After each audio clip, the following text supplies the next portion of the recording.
আসসালামু আলাইকুম viewers, আক্তারস mini কিচেনে আজকের রেসিপিতে সবাইকে স্বাগত জানাচ্ছি। আজ আমি ইনস্ট্যান্ট পটেটো চিপস তৈরি করব।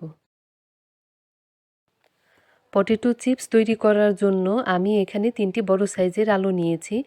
এখন এগুলোকে খোসা ছাড়িয়ে পাতলা পাতলা স্লাইস করে ভালোভাবে ধুয়ে পানি ঝরিয়ে নেব। আমি আলুগুলোকে খোসা ছাড়িয়ে পাতলা পাতলা স্লাইস করে কেটে ভালোভাবে ধুয়ে পানি ঝরিয়ে নিয়েছি। এখন এগুলোকে ভেজে নেব। চিপস ভাজার জন্য আমি একটি কড়াইয়ে পরিমাণ মতো তেল দিয়ে চুলায় বসিয়ে দিয়েছি গরম হওয়ার জন্য। তেলটা গরম হয়ে গিয়েছে। এখন এখানে কেটে রাখা আলুগুলো দিয়ে দিচ্ছি।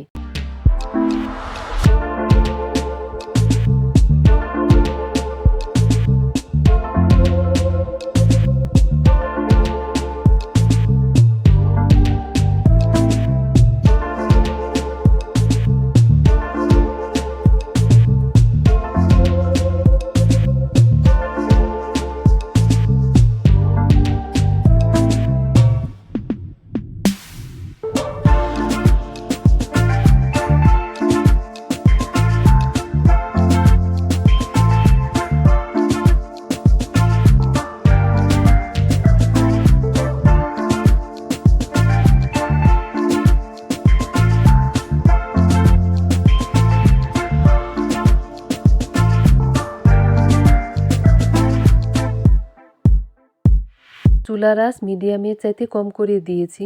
আর যতক্ষণ না পর্যন্ত চিপসগুলো মুচমুচে করে ভাজা হবে ততক্ষণ এভাবে নেড়েচেড়ে ভেজে নেব। আমার চিপসগুলো ভাজা হয়ে গিয়েছে। আমি চিপসগুলোকে ভালোভাবে তেল ঝরিয়ে তুলে নেব। তৈরি হয়ে গেল ছোট বড় সবার পছন্দের ইনস্ট্যান্ট পটেটো চিপস। রেসিপিটি ভালো লাগলে আমার চ্যানেলটি সাবস্ক্রাইব করে পাশে থাকবেন। সবাই ভালো থাকবেন। আল্লাহ হাফেজ।